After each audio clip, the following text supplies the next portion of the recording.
It's Friday, August 16th, and it's time for your weekly recap. The weekly recap, yeah. Adam from YouTube asks, hey Chris, are you poorly? You haven't had any vids for a while. I have not been poorly. I have been very well and very busy. I have been in Las Vegas at the Magic Live convention. I think there's a little footage of that somewhere.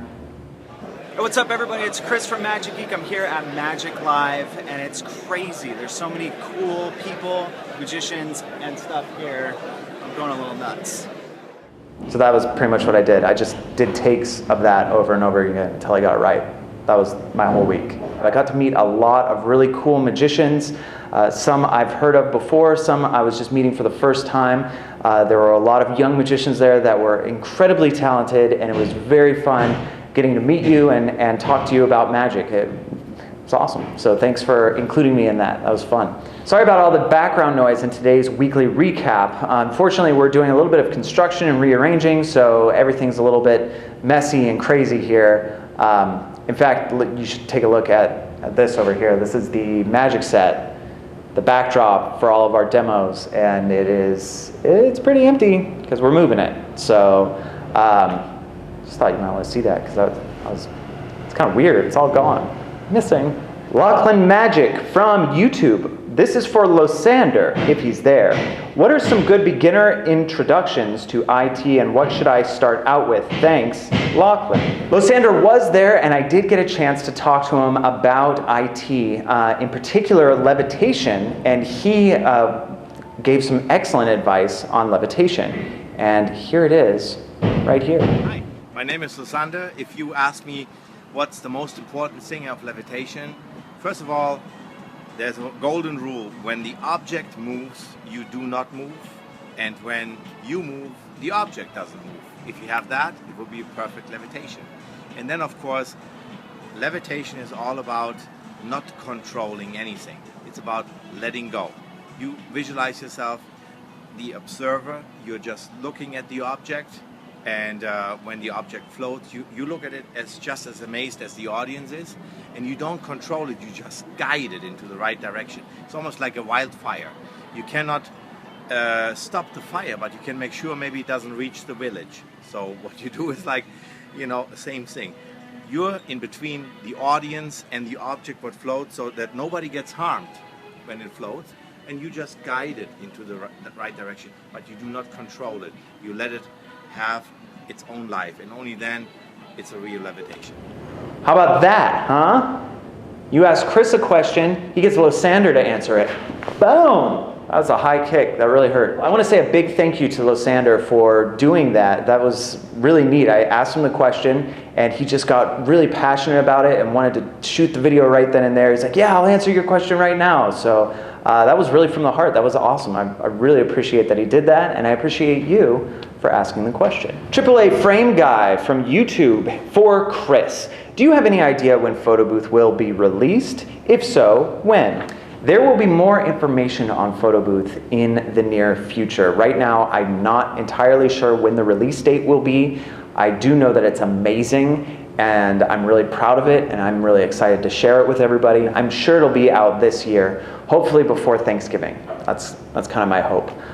So keep your eyes peeled for Photo Booth. Okay, now it's time for me to talk to you about something I'm excited about. And this week, it's The Silencer by Jeff Price. I saw him perform this at Magic Live, and it is awesome. You definitely need to check it out. I don't have one here to show you right now, but there will be a link to a video. You can go check out his video demo. Hopefully next week we can film our own video demo for it. I didn't have time to this week. So check that out. It is a fantastic trick. Borrowed cell phone, and you control the cell phone without touching it. It's beautiful, fantastic. Highly recommend you go check out The Silencer. The Hypno Spider from YouTube. What was your first magic trick? I think this is like the second YouTuber that had spider in their name. Is there a spider thing going on that I need to know about? I was very little when I started, so a lot of the memories from that time sort of blend together. I don't really know, to be completely honest with you, what my first magic trick was. I think it was the ball and vase, But I remember at that same stage having a hot rod and a drawer box and a genie in the bottle. I do think that the first trick was a ball and vase, but it was one of those very early beginner tricks that you get, and I loved it. I loved doing magic, and that's never left me. It's still right here. I love magic. I know. James from YouTube. Hey Chris, can you share some tips on how you started the inventing process of an idea for a magic trick you thought of? I don't know where to start. Thank you! I think most of the inventing happens with an idea of what you want to do, what the effect is, and then working on a method or a gimmick to make that happen. That was the case with Redemption. I knew what I wanted it to look like, and I had to find out how to build a gimmick to make that happen for me.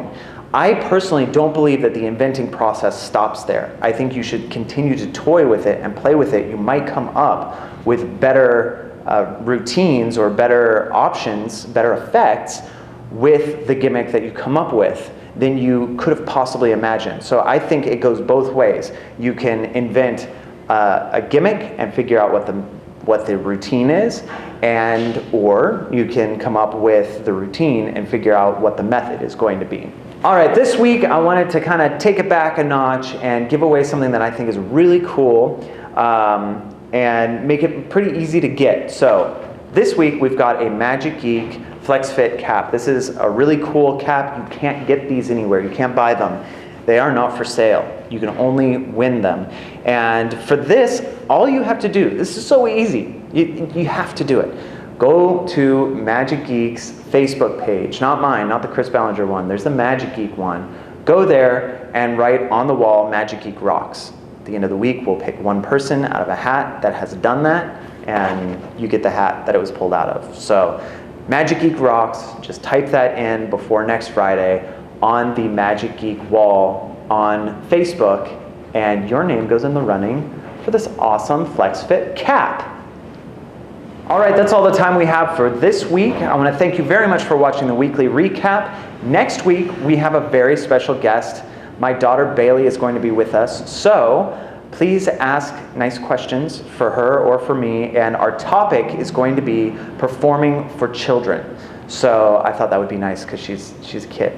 So ask your questions about performing magic for children, any particular problems that you have, any concerns that you have, want to know what kind of tricks work, just lay those questions on us right down in the comment section here on YouTube. Also, you can post them on the Magic Geek blog, Magic Geek Twitter, Magic Geek Facebook account, and we will compile all the questions next week and put them all together, and Bailey and I will answer your questions right here on the weekly recap. Thanks for watching.